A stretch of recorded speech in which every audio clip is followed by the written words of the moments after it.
ওকে, সবাইকে technique is এডুকেশনের পক্ষ থেকে আবারও স্বাগতম এবং শুভেচ্ছা। আমরা শুরু করেছিলাম মডাল ভার্ব বা মডাল অক্সিলারিজ। তো আজকে আমরা পার্ট 2 নিয়ে আমরা একটু আলোচনা করব। ইতিমধ্যে আমরা পার্ট 1-এ গ্রুপ 1টা আমরা সম্পন্ন করেছিলাম। এখন আমরা চলে আসি পার্ট 2-তে। পার্ট 2-তে হচ্ছে আমরা যেটা লিখবো হচ্ছে কি গ্রুপ 2। এটা আমরা একটু আলোচনা করি। গ্রুপ 2-তে আমাদের 4টা মডাল ভার্ব ছিল।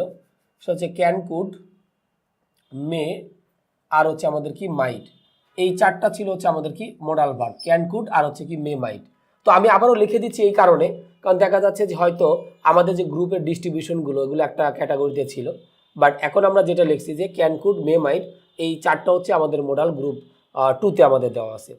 তো এই মডাল গ্রুপ 2-তে আমরা সাধারণত কোনটা এবং কিভাবে আমরা ইউজ করব এই জিনিসগুলো আমাদের এখানে ডিসকাসের প্রধান আলোচ্য বিষয়, যে ক্যান, কুড, মে, মাইট এগুলো আমরা কোথায় এবং কিভাবে ইউজ করব।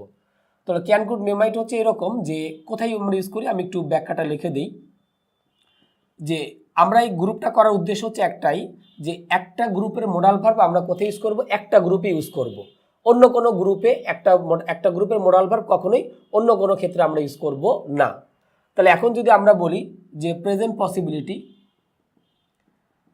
পসিবিলিটি বা বর্তমান কোনো সম্ভাবনা, প্রেজেন্ট পসিবিলিটি বা বর্তমান কোনো সম্ভাবনা বোঝাতে, বর্তমান কোনো আমাদের কি সম্ভাবনা বোঝাতে, প্রেজেন্ট পসিবিলিটি বা বর্তমান কোনো সম্ভাবনা বোঝাতে এই মডাল ভার্বগুলো ইউজ করা হয়।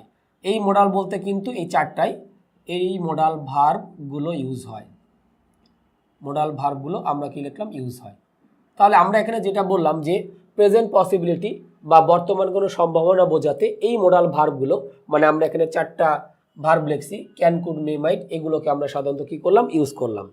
তাহলে বেসিক্যালি বিষয়টা হচ্ছে আমাদের এই জিনিসটা ক্লিয়ার যে প্রেজেন্ট পসিবিলিটি বা বর্তমান কোনো যদি সম্ভাবনা যদি বোঝাতে চাই তাহলে আমরা কাকে কাকে ইউজ করব, ক্যান, কুড, মে, মাইট এই 4টার আমাদের যে কোনো একটাকে আমাদের বেসিক্যালি কি করতে হবে, ইউজ করতে হবে।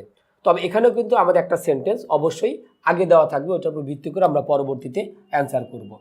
যেমন আমি যদি লিখি যে the sky is covered, the sky is covered with, এখানে আমরা কি লিখলাম, clouds. The sky is covered with clouds, তার মানে আমরা এখানে যেটা বললাম যে আকাশটাকে কি মেঘে ঢেকে গিয়েছে। তাহলে আমি যখন বলছি ইজ কভার্ড মানে আকাশটা কিন্তু বর্তমান সময় কিন্তু কি করছে, মেঘে ঢেকে গিয়েছে। তাহলে আমি এখন এখানে যেটা লিখলাম যে the sky is covered with clouds, আকাশটা মেঘে ঢেকে গিয়েছে।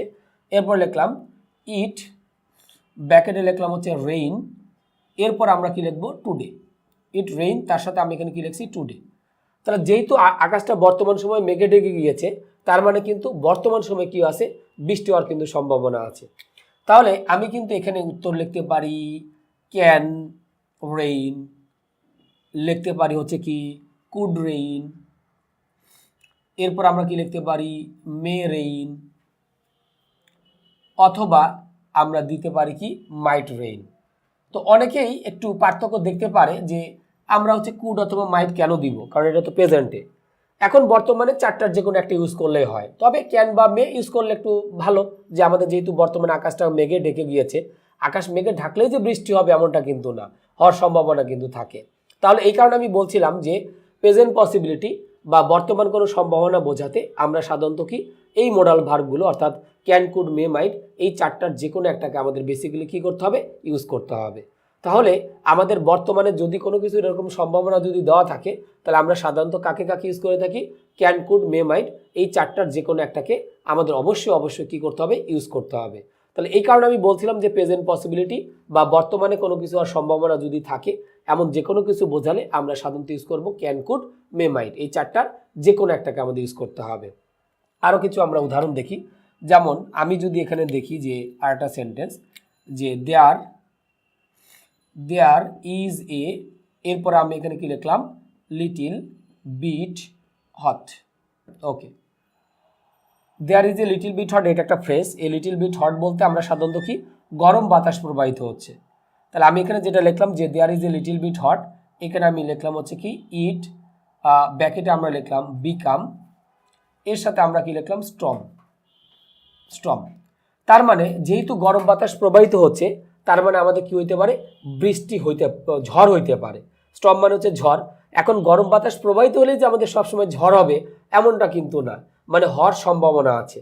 তাহলে এটা হচ্ছে আমাদের প্রেজেন্ট পসিবিলিটি, কারণ যেহেতু আমি বলছি there is a little bit hot, মানে গরম বাতাসটা বর্তমান সময়ে প্রবাহিত হচ্ছে। তাহলে আমি এখানে বলতে পারি ইট ক্যান, অথবা হচ্ছে মে, অথবা হচ্ছে আমাদের কুড, অথবা আমরা কি লিখলাম মাইট, এর সাথে আমি কি দিলাম বিকাম। এখানে আমরা কি দিলাম বিকামটা আমরা দিয়ে দিলাম। তার মানে আমরা এখানে যে কথাটা বলতে চাচ্ছি যে আমাদের বর্তমানে কোনো কিছু হওয়ার সম্ভাবনা আছে এমন কোনো কিছু প্রকাশ করতে আমরা সাধারণত কাকে ইউজ করব, আমরা ইউজ করবো হচ্ছে ক্যান, কুড, মে, মাইট, এই চারটার যে কোনো একটাকে আমাদের সাধারণত ইউজ করতে হবে আর কি। তাহলে আমরা এখানে যে কথাটা বললাম সেটা হচ্ছে যে বর্তমানে যদি আমাদের কোনো কিছু হওয়ার সম্ভাবনা থাকে এরকম যে কোনো কিছু প্রকাশ করতে আমরা সাধারণত কাকে ইউজ করে থাকি, ক্যান, কুড, মে, মাইটটাকে আমরা সাধারণত কী করে থাকি ইউজ করে থাকি। তাহলে বেসিক্যালি যে বিষয়টা হচ্ছে আমি এখানে লিখলাম there is a little bit hot, এরপর আমি লিখলাম ইট বিকাম স্টর্ম। তাহলে আমরা এখানে কি দিব ক্যান, মে, কুড অথবা মাইট, এবং তারপরে আমরা কি লিখবো আমরা V1টাকে আমরা সাধারণত ইউজ করব। তাহলে বেসিক্যালি যে বিষয়টা হচ্ছে যে ক্যান, কুড, মে, মাইট আমরা সাধারণত এই ক্ষেত্রেই বেসিক্যালি ইউজ করে থাকি। এখন একটা কথা হচ্ছে যে সম্ভাবনা কি শুধুমাত্র বর্তমান সম্ভাবনায় হয় নাকি অতীত সম্ভাবনা হয়? সম্ভাবনা যেমন বর্তমানে হইতে পারে, তাহলে অতীতেও কিন্তু কোনো কিছু হওয়ার কিন্তু কি ছিল সম্ভাবনা কিন্তু ছিল।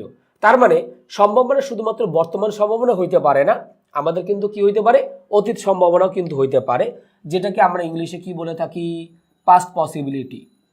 আমরা ইংলিশে কি বলছি পাস্ট পসিবিলিটি, আর বাংলা হচ্ছে কি অতীত সম্ভাবনা। তাহলে আমি এখানে যেটা বলবো পাস্ট পসিবিলিটি বা অতীত কোনো সম্ভাবনা বোঝাতে, অতীত কোনো আমাদের কি সম্ভাবনা বোঝাতে, অতীত কোনো সম্ভাবনা বোঝাতে। তাহলে পাস্ট পসিবিলিটি বা অতীত কোনো সম্ভাবনা বোঝাতে আমরা এখানে যেটা করব মাইট হ্যাভ অবলিক দিয়ে আমরা কি লিখবো কুড হ্যাভ ইউজ করতে হবে। আমরা কিন্তু ক্যান হ্যাভ বা মে হ্যাভ দিব না। আমরা যেটা বলছিলাম যে পাস্ট পসিবিলিটি বা অতীত কোনো সম্ভাবনা বোঝাতে আমাদের যে কাজটা করতে হবে মাইট হ্যাভ অথবা আমাদের কাজ করতে হবে কুড হ্যাভ, এই দুইটাকে আমরা ইউজ করব। আর মাইট হ্যাভ বা কুড হ্যাভের পরে আমাদের সবসময়ের জন্য ভার্বের কোন ফরমেশন দিতে হবে V3 ফরমেশনটা আমাকে দিতে হবে। তাহলে আমরা এখানে যেটা লিখলাম যে পাস্ট পসিবিলিটি বা অতীত যদি কোনো সম্ভাবনা যদি আমরা বোঝাইতে চাই তাহলে আমরা সবসময়ের জন্য আমরা কাজ করব মাইট হ্যাভ বা কুড হ্যাভ, এই দুইটার যে কোনো একটাকে ইউজ করতে হবে। আর এদের পরে যদি কোনো আমাদের ভার্ব থাকে মানে মাইট হ্যাভ বা কুড হ্যাভের পরে আমাদের অবশ্যই V3 ফরমেশনটা বসবে। এটা আমরা সবাই জানি যে might have, would have, could have, এদের পরে আমরা সবসময় V3 ফরমেশনটা ইউজ করে থাকি। তাহলে আমরা একটু দেখে নিই যে অতীত সম্ভাবনা কীভাবে থাকতে পারে। তো আমি যেটা লিখছিলাম যে দ্য স্কাই ইজ কভার্ড, এইটাই যদি আমি একটু লিখি, এই সেন্টেন্সটাই যদি আমি একটু অতীত আকারে লিখি, যেমন আমি লিখলাম the sky was covered with clouds, with তার সাথে আমি এখানে কি লিখলাম ক্লাউডস। তার মানে এখানে বলা হচ্ছে যে আকাশটা মেঘে ঢেকে গিয়েছিল। তাহলে এখন আমি লিখলাম যে ইট ব্যাকেটে আমরা এখানে কি লিখলাম রেইন। তাহলে আকাশটা যেহেতু মেঘে ঢেকে গিয়েছিল তার মানে কি বৃষ্টি হওয়ার সম্ভাবনা ছিল, বর্তমানে না কিন্তু, কারণ এখানে আমরা দেখতে পাচ্ছি ওয়াজ কভার্ড, আমি মার্ক করে দিলাম যাতে আমরা খুব ভালোভাবে বুঝতে পারি। তাহলে এখন আমি কি দিব কুড হ্যাভ অথবা কি মাইট হ্যাভ, কুড হ্যাভ অথবা মাইট হ্যাভ, এর সাথে আমরা এখানে কি দিব রেইন দিব। তার মানে আকাশটা যেহেতু মেঘে ঢেকে গিয়েছিল তার মানে অতীত সময় কি ছিল বৃষ্টি হওয়ার সম্ভাবনা ছিল, এই জন্য আমরা কিন্তু এখানে লিখেছি কুড হ্যাভ অথবা মাইট হ্যাভ রেইন। তাহলে আমাদের কাছে বিষয়টা কিন্তু মোটামুটি ক্লিয়ার যে অতীত যদি কোনো সম্ভাবনা যদি বোঝায় তাহলে আমরা সেখানে কি ইউজ করব কুড হ্যাভ অথবা হচ্ছে আমাদের কি মাইট হ্যাভ, এই দুইটার যে কোনো একটাকে আমাদের সাধারণত কি করতে হবে ইউজ করতে হবে। অথবা ডিরেক্টলি আমাদের একটা সেন্টেন্সও থাকতে পারে, যেমন আমি এখানে লিখলাম যে ইট ব্যাকেটে লিখলাম রেইন লাস্ট নাইট। কিছু ওয়ার্ড আছে যেগুলো থাকলে কিন্তু আমাদের পাস্ট কিন্তু আমাদের কোনো কিছু বোঝায়। তো আমি এখানে কিন্তু আগে কোনো সেন্টেন্স কিন্তু দিই নেই, জাস্ট আমি এখানে লিখলাম ইট ব্যাকেটে লিখলাম হচ্ছে রেইন লাস্ট নাইট। তাহলে এই যে আমি সেন্টেন্সটা লিখলাম যে ইট ব্যাকেটে আমরা লিখলাম হচ্ছে রেইন লাস্ট নাইট, তার মানে আমাদের গত রাত্রে কিন্তু আমাদের কি বৃষ্টি হওয়ার সম্ভাবনা ছিল, যেহেতু লাস্ট প্লাস থিং যে কোনো জিনিস দেওয়া আছে তার মানে অতীত। তাহলে এখানে আমরা কিন্তু কি দিব কুড হ্যাভ, আমরা এখানে দিব কুড হ্যাভ অথবা আমরা এখানে কি দিব মাইট হ্যাভ, কুড হ্যাভ অথবা কি মাইট হ্যাভ, এর সাথে আমরা এখানে কি দিব রেইন। তাহলে আমরা কিন্তু বিষয়টা কিন্তু মোটামুটি বুঝতে পারলাম যে আমাদের হচ্ছে কি যে অতীত কোনো যদি সম্ভাবনা বোঝায় তাহলে আমরা সেখানে ইউজ করবো কুড হ্যাভ অথবা মাইট হ্যাভ, আর বর্তমানে যদি আমাদের কোনো কিছু সম্ভাবনা বোঝায় তাহলে সেক্ষেত্রে আমাদের কাকে ইউজ করতে হবে, সেক্ষেত্রে ইউজ করতে হবে ক্যান, কুড, মে, মাইট, বর্তমান যদি কোনো সম্ভাবনা বোঝায়। আর অতীত সম্ভাবনা যদি বোঝায় তাহলে সেক্ষেত্রে আমরা কাজ করব কুড হ্যাভ অথবা হচ্ছে আমাদের কি মাইট হ্যাভ, এই দুইটার যে কোনো একটাকে আমাদের সাধারণত বেসিক্যালি কি করতে হবে, ইউজ করতে হবে। তাহলে আমরা এখানে যে জিনিসটা দেখলাম যে ক্যান, কুড, মে, মাইট, এগুলো আমরা সাধারণত কোথায় ইউজ করে থাকি, যে প্রেজেন্ট পসিবিলিটি বা বর্তমানে আমাদের কোনো কিছু সম্ভাবনা যদি বোঝায় তাহলে এই চারটার যে কোনো একটাকে ইউজ করব। তবে আমরা এখানে ক্যান বা মেটাকে দিব বর্তমান বোঝানোর জন্য। আর অতীত যদি আমাদের কিছু বোঝায় তাহলে আমরা সেখানে কি দিব, মাইট হ্যাভ অথবা আমরা কাকে দিব, কুড হ্যাভটাকে দিব। আমরা কিন্তু কখনো মে হ্যাভ বা ক্যান হ্যাভ এরকম ধরনের কোনো শব্দ কিন্তু বলতে পারি না। তাহলে বিষয়টা হচ্ছে আমাদের কাছে খুবই ক্লিয়ার যে আমাদের প্রেজেন্ট পসিবিলিটি বা বর্তমান যদি সম্ভাবনা যদি কিছু বোঝায় তাহলে আমরা ইউজ করব ক্যান, কুড, মে, মাইট। আর অতীত সম্ভাবনা যদি বোঝায় তাহলে আমরা কাজ ইউজ করব কুড হ্যাভ অথবা হচ্ছে কি মাইট হ্যাভ। শুধুমাত্র এই দুইটাই কিন্তু অতীত সম্ভাবনা বোঝাইতে কিন্তু ক্যান হ্যাভ বা মে হ্যাভ কিন্তু ইউজ করা যাবে না। তো আমরা দেখলাম যে অতীত সম্ভাবনা এবং বর্তমান সম্ভাবনার ক্ষেত্রে আমরা এই গ্রুপের ভিতরে কোন কোনগুলোকে ইউজ করতে পারি। তো নেক্সটে আমরা দেখব ক্যান আর কুডের ভিতরে একটা সূক্ষ্ম পার্থক্য আছে, সেটা আমরা একটু দেখব। ওকে, তো আমরা গ্রুপ 2তে আমরা একটু ক্যান এবং কুডের ভিতরে আমরা একটু পার্থক্যটা দেখে নিই। ক্যান এবং কুডের ভিতরে সূক্ষ্ম একটু পার্থক্য আছে, তো আমরা একটু দেখে নিব। আমরা জানি ক্যানটা কিন্তু প্রেজেন্ট আর কুডটা কি পাস্ট, তাহলে ইউজটা কিন্তু ওইভাবে কিন্তু হবে। তো ক্যানটাকে আমরা ইউজ করে থাকি সাধারণত কি present ability. Present ability, present ability বলতে হচ্ছে আমাদের বর্তমানে কোনো কিছু করার সামর্থ্য। আর কুডটাকে আমরা ইউজ করে থাকি সাধারণত কি পাস্ট অ্যাবিলিটি, অর্থাৎ আমাদের অতীতে কোনো কিছু করার সামর্থ্য ছিল এরকম যে কোনো কিছু প্রকাশ করতে আমরা সাধারণত পাস্ট অ্যাবিলিটি বা আমরা কুডটাকে ইউজ করে থাকি। তাহলে আমরা এখানে যেটা লিখলাম যে বর্তমানে আমাদের কোনো কিছু মানে করার সামর্থ্য আছে এরকম বোঝাতে আমরা দিব হচ্ছে ক্যান। আর অতীতে আমরা করতে পারতাম বাট হয়তো এখন পারি না, এরকম যে কোনো কিছু প্রকাশ করতে আমরা সাধারণত কী করে থাকি, পাস্ট অ্যাবিলিটি আমরা প্রকাশ করে থাকি। যেমন আমি এখানে লিখলাম দেয়ার ইজ, উদাহরণ যদি দিই, there is no fear. Fear মানে ভয়, there is no fear of lifting it. Of lifting it মানে এইটা উত্তোলন করতে তোমার কোনো ভয় নেই। সো ইউ ব্যাকেটে আমরা এখানে কি লিখলাম, লিফট ইট। তাহলে একটু যদি আমরা একটু খেয়াল করি যে there is no fear of lifting it মানে এটা উত্তোলন করতে মানে তোমার কোনো ভয় নাই। সো ইউ তার সাথে আমি কি লিখছি, লিফট ইট। তার মানে যেহেতু আমার এটা উত্তোলন করতে কোনো ভয় নাই সুতরাং তুমি এটা কি করতে পারো, উত্তোলন করতে পারো। তাহলে আমরা এখানে কি দিব, ক্যান লিফট। লিফট বলতে আমরা সাধারণত যেটা বুঝে থাকি হচ্ছে কি উত্তোলন করা। তাহলে যেহেতু এটা উত্তোলন করতে কোনো ভয় নাই সুতরাং হচ্ছে আমাদের এখানে তুমি এটা কি করতে পারো, উত্তোলন করতে পারো। এই জন্য আমরা এখানে কি দিলাম, ক্যান লিফটটা আমরা এখানে দিলাম। আর এখন আমরা কোডের একটু উদাহরণ দিই। যেমন আমি এখানে লিখলাম a few days ago. A few days ago মানে কিছুদিন পূর্বে, হি ওয়েন্ট দেয়ার। তা আমরা জানি যে এগো যদি থাকে তাহলে আমাদের কন্টেন্স দিতে হয়, পাস্ট ইনডিফিনিট দিতে হয়। তাহলে আমি এখানে লিখলাম a few days ago he went there. এরপর লিখলাম দেন হি, এরপর আমি কি লিখলাম, solve the problem. Solve the তার সাথে আমি এখানে কি লিখতেছি, প্রবলেম। তো এ ফিউ ডেজ এগো তার সাথে আমি লিখছি হি ওয়েন্ট দেয়ার, কিছুদিন পূর্বে সে সেখানে গিয়েছিল, তখন সে প্রবলেমটা কি করতে পারতো, সলভ করতে পারতো। তাহলে এখন আমরা এখানে কি দিতে পারি, কুড, তার সাথে আমরা এখানে কি দিতে পারবো, সলভ দ্য প্রবলেম। তো তখন সে প্রবলেমটা সলভ করতে পারতো বাট হয়তো এখন নাও পারতে পারে। তাহলে এই কারণে আমরা যেটা বলছিলাম যে আমরা ক্যান আর কুডের ভিতরে যেটা আমরা দেখেছিলাম যে ক্যানটা হচ্ছে প্রেজেন্ট অ্যাবিলিটি আর কুডটা হচ্ছে আমাদের কি পাস্ট অ্যাবিলিটি, যে বর্তমানে আমাদের কোনো কিছু করার সম্ভাবনা আছে এরকম বোঝাতে আমরা ইউজ করে থাকি ক্যান। আর অতীতে পারতো বা হয়তো এখন পারে না এরকম যে কোনো কিছু প্রকাশ করতে আমরা সাধারণত কাগজ করে থাকি, কুডটাকে ইউজ করে থাকি। তাহলে আমরা দেখলাম যে ক্যান আর কুডের ভিতরে যে সূক্ষ্ম পার্থক্যটা আছে সেই পার্থক্যটা আমরা এখানে মোটামুটি দেখলাম। এখন আমরা গ্রুপ 3তে চলে যাব। গ্রুপ 3তে আমাদের নিশ্চয়ই ওয়ার্ডগুলো মনে আছে, তারপর আমি এখানে লিখে দিচ্ছি। গ্রুপ 3তে আমাদের দুটো মডাল ভার্ব লিখেছিলাম, একটা হচ্ছে মাস্ট আর একটা হচ্ছে আমাদের কি হ্যাভ টু। এই দুটো আমরা মডাল ভার্ব লিখেছিলাম হচ্ছে গ্রুপ 2তে।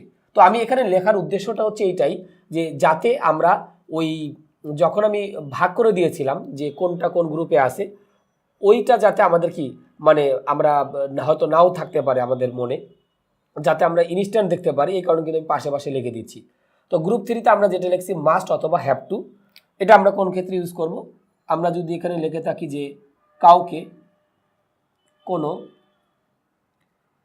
কোনো ইনসিস্ট মানে আমরা জানি জোর করা, কাউকে কোনো ইনসিস্ট অবলিক দিয়ে আমরা লিখলাম হচ্ছে কি ফোর্স মানে জোর করা, কাউকে কোনো ইনসিস্ট অথবা ফোর্স বা আমরা যদি লিখি জোর করতে, এই মডাল ভার্বগুলো ইউজ করা হয়। এই মোডাল ভার্বগুলো ইউজ করা হয়। মোডাল ভার্ব বলতে এই দুটো, তাহলে আমরা লিখতে পারি এই মোডাল ভার্বগুলো আমাদের কি হয়, ইউজ হয়। তাহলে আমরা বেসিক্যালি যে জিনিসটা দেখলাম যে কাউকে কোনো ইনসিস্ট মানে কাউকে যদি আমরা কোনো কিছুতে জোর করে থাকি অথবা ফোর্স করে থাকি, তাহলে আমরা কাকে কাকে ইউজ করব, মাস্ট অথবা হ্যাভ টু, এই দুইটার যে কোনো একটা মোডাল ভার্বকে আমাদের কি করতে হবে, ইউজ করতে হবে। ওকে, তাহলে আমরা একটু দেখে নিই। যেমন আমি এখানে যদি বলি যে দেয়ার ইজ, আমি এখানে কি লিখলাম, there is no alternative question. Alternative, alternative মানে আমরা জানি বিকল্প। There is no alternative question in your exam sheet. In your, তার সাথে আমরা এখানে কি লিখছি, এক্সাম, তার সাথে আমি এখানে কি দিলাম, শিট।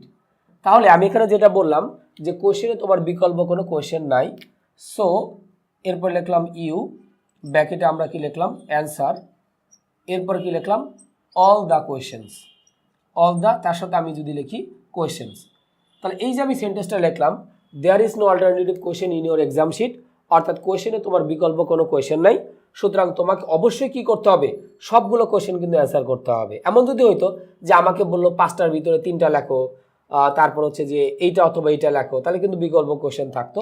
সো আমাদের এখানে অ্যান্সারটা কি হবে, এখানটা আমাদের দিব হচ্ছে কি, মাস্ট দিতে পারি, অথবা আমরা কি দিতে পারি, হ্যাভ টু, কারণ ইউ এর সাথে হ্যাভ টু হয়, বাট যদি এখানে আমাদের হি থাকতো তাহলে আমরা হ্যাজ টু দিতাম। তাহলে আমরা এখানে কি লিখলাম, মাস্ট অথবা হ্যাভ টু, এখানে আমরা কি দিলাম, অ্যান্সার। তাহলে আমাদের উত্তরটা কিন্তু এটা হবে, আমি একটু মার্ক করে দিলাম যে অ্যান্সার অল দ্য কোয়েশ্চেন। সুতরাং তোমাকে অবশ্যই কি করতে হবে, সবগুলো কোয়েশ্চেন কিন্তু তোমাকে অ্যান্সার করতে হবে, কারণ যেহেতু কোয়েশ্চেনে আমাদের কি নাই, বিকল্প কোনো কোয়েশ্চেন নাই, অতএব কোনো কথা নাই, যতগুলো কোয়েশ্চেন আছে তোমাকে সবগুলো কি করতে হবে, অ্যান্সার করতে হবে।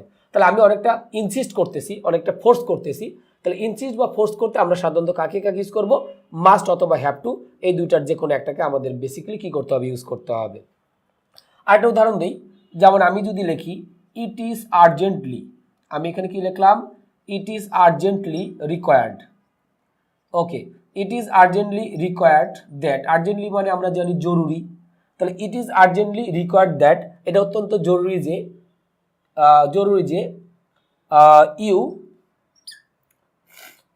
হ্যাঁ, it is urgently required that, অত্যন্ত জরুরি যে ইউ গো দেয়ার, এটা অত্যন্ত জরুরি তোমার সেখানে যাওয়াটা। ওকে, তাহলে এখন আমি লিখলাম, আমি যদি এখন লিখি সেন্টেন্সটা যে তোমার সেখানে যাওয়াটা জরুরি, সো ইউ, ব্র্যাকেটে আমরা এখানে কি দিব, লিভ দিস, তার সাথে আমরা এখানে কি লিখতেছি, প্লেস। তাহলে যেহেতু তোমার সেখানে যাওয়াটা জরুরি, অতএব তোমাকে অবশ্যই কি করতে হবে, এই স্থানটা আমাদের কি করতে হবে, ত্যাগ করতে হবে।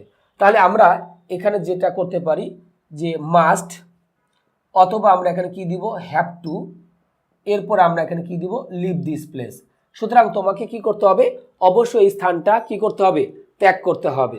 তাহলে আমি এখানে যে কথাটা বলতে চাচ্ছি যে তোমার সেখানে যাওয়াটা জরুরি, তাহলে যেহেতু তোমার সেখানে যাওয়াটা জরুরি, তাহলে তোমাকে অবশ্যই কি করতে হবে, এই স্থানটা আমাদের কি করতে হবে, ত্যাগ করতে হবে। দেন তখন আমরা ইউজ করব কি, মাস্ট অথবা হচ্ছে হ্যাভ টু, এই দুটোর যে কোনো একটাকে কিন্তু আমাকে অবশ্যই কি করতে হবে, ইউজ করতে হবে।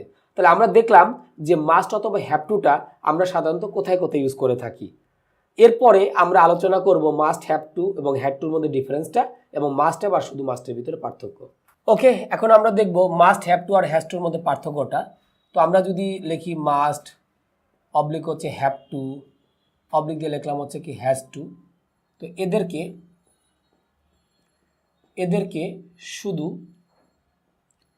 এদেরকে শুধুমাত্র প্রেজেন্টে ইউজ করা হয়,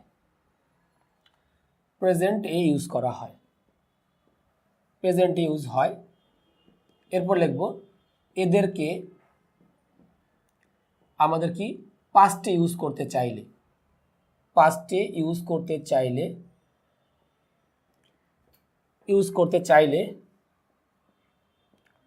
আমাদের ইউজ করতে হবে হ্যাড টু, কারণ আমরা জানি যে মাস্ট হ্যাভ টু বা হ্যাজ টু যাই বলি না কেন, এই যে তিনটা মাস্ট হ্যাভ টু বা হ্যাজ টু, এদেরকে শুধুমাত্র আমরা কিসে করে থাকি, প্রেজেন্ট ইউজ করে থাকি। তো এদেরকে যখনই আমরা পাস্টে ইউজ করতে যাব তখনই আমাদের কাজ ইউজ করতে হবে, হ্যাড টুটাকে ইউজ করতে হবে। যেমন আমি এখানে লিখলাম যে হি সেইড দ্যাট, এরপর লিখলাম হি মাস্ট, এরপর কি লিখলাম, গো দেয়ার। তো আমরা একটা বিষয় কিন্তু জানি যে আমরা সেন্টেন্সের মধ্যে থেকে ক্লজটাকে আলাদা করার ক্ষেত্রে, তাহলে এই দ্যাট থেকে শুরু করে দেয়ার পর্যন্ত এই পুরাটা কিন্তু আমাদের কিন্তু সাবঅর্ডিনেট ক্লজ। আর আমাদের বাকি যেটা আছে এটা হচ্ছে আমাদের কি প্রিন্সিপাল ক্লজ। আমি সংক্ষেপে পিসি দিলাম আর এখানে লিখলাম হচ্ছে এসসি। তাহলে আমি প্রিন্সিপাল ক্লজটা দেখতে পাচ্ছি কোন টেন্সে দেওয়া আছে, পাস্ট টেন্সে দেওয়া আছে। তাহলে প্রিন্সিপাল ক্লজ যদি পাস্ট টেন্সে দেওয়া থাকে তাহলে সাবঅর্ডিনেট ক্লজটা কিন্তু আমরা কোন টেন্সে করব, পাস্ট টেন্সে করব। তাহলে এখন আমাদের এখানে কি দেওয়া ছিল, মাস্ট দেওয়া ছিল। তাহলে এখানে কিন্তু মাস্ট রাখা যাবে না, আমরা এখানে কি দিব, হ্যাড টু দিব। অনেক সময় ন্যারেশনে আমরা দেখি যে লেখা থাকে যে মাস্ট থাকলে আমাদের সবসময় কাজ করতে হবে, হ্যাড টুটাকে ইউজ করতে হবে। তাহলে হচ্ছে আমাদের বিষয়টা হচ্ছে এইটাই যে এটা কেন হ্যাড টু করা হয়, কারণ মাস্ট, হ্যাভ টু বা হ্যাজ টু আমরা শুধুমাত্র কি প্রেজেন্টে দেখতে পাই। এদেরকে যখনই আমি পাস্ট ইউজ করব তখনই আমাদের কাজ করতে হবে, হ্যাড টুটাকে ইউজ করতে হবে। তাহলে এখন আমরা যদি এরকমভাবে বলে থাকি দে আস্কড, এরপর লিখি ইফ হি, এখানে আমরা লিখলাম হচ্ছে মাস্ট সলভ দ্য প্রবলেম, তার সাথে আমি এখানে লিখলাম কি প্রবলেম। তাহলে একটু যদি খেয়াল করি যে এখানে ইফটা হচ্ছে কিন্তু সাবঅর্ডিনেট ক্লজ মার্কার। আমরা কিন্তু একটা সেন্টেন্সের মধ্যে থেকে ক্লজটাকে কিভাবে বের করতে হয় আমরা শিখেছিলাম। তাহলে ইফ থেকে শুরু করে প্রবলেম পর্যন্ত পুরোটাই হচ্ছে আমাদের কি সাবঅর্ডিনেট ক্লজ, আর বাকি যেটা আছে এটা হচ্ছে আমাদের কি প্রিন্সিপাল ক্লজ। তাহলে একটু যদি দেখি প্রিন্সিপাল ক্লজটা কিন্তু পাস্ট টেন্সে দেওয়া আছে, তাহলে নিয়ম অনুসারে সাবঅর্ডিনেট ক্লজটা আমাদের কি হবে, পাস্টে হবে। তাহলে মাস্ট হবে না, মাস্টের জায়গায় আমরা এখানে কি দিব, হ্যাড টুটাকে দিব। তাহলে আমরা আশা করি এই বিষয়টা কিন্তু মোটামুটি বুঝতে পারলাম যে মাস্ট, হ্যাভ টু বা হ্যাজ টু এটা শুধুমাত্র আমাদের কিসে করতে হয়, প্রেজেন্ট ইউজ করতে হয়। যখনই আমি এদেরকে পাস্টে ইউজ করতে যাব তখনই মাস্টের পরিবর্তে কিন্তু আমাদের কাজ করতে হবে, হ্যাড টুটাকে আমাদের মূলত দিতে হবে আর কি। তাহলে আমরা মোটামুটি দেখলাম যে must, have two, has to এদের মধ্যে পার্থক্যটা কি বা আমাদের কীভাবে আমাদের হইতে পারে সেই জিনিসগুলো হচ্ছে আমরা একটু দেখে ফেললাম। তো আমাদের মোটামুটি মাস্ট, হ্যাভ টু বা হ্যাজ টুর নিয়ম হচ্ছে মোটামুটি এতটুকু পর্যন্তই, এবং সেই সাথে সাথে আমরা পার্ট টুটা আমরা এখানে শেষ করছি। তো দেখা হবে আমাদের নতুন পার্ট 3-তে মোডাল অক্সিলারিজ বা মোডাল ভার্ব। এগুলো কিন্তু আমাদের ইম্পর্টেন্ট, কারণ আমাদের দেখা যায় সেন্টেন্সের অনেক ক্ষেত্রে রাইট ফর্ম ভার্বস করতে গিয়ে আমরা অনেক সময় মোডাল ভার্বগুলো ইউজ করে থাকি। তো মোডাল ভার্ব আমরা কিন্তু খুবই কম ইউজ করি, বাট দেখা যাচ্ছে যে আমাদের গ্রামেটিক্যাল বা বিভিন্ন সলভের ক্ষেত্রে আমাদের মোডাল ভার্বগুলো কিন্তু আমরা ইউজ করে থাকি। তো যদি যথাযথভাবে এগুলো যদি না ইউজ করে থাকি তাহলে কিন্তু আমাদের সেন্টেন্সটা কিন্তু ভুল হবে আর কি। তো আমাদের এখানে দেখার উদ্দেশ্যটা হচ্ছে এইটাই যে আমরা এই 15টা মোডাল ভার্বটাকে আমরা কোথায় এবং কিভাবে আমরা বেসিক্যালি ইউজ করতেছি, এইটা হচ্ছে আমাদের হচ্ছে এখানকার মূল আলোচ্য বিষয় আর কি। তো আমাদের পার্ট 2 মোডাল অক্সিলারিজের পার্ট এখানে আমি শেষ করে পার্ট 3 দেখার আমন্ত্রণ জানিয়ে আমি হচ্ছে আজকের এই মোডাল অক্সিলারিজ বা মোডাল ভার্বের পার্ট 2 এখানে শেষ করছি। দেখা হবে পার্ট 3-তে, ততক্ষণ পর্যন্ত সবাই ভালো থাকবেন।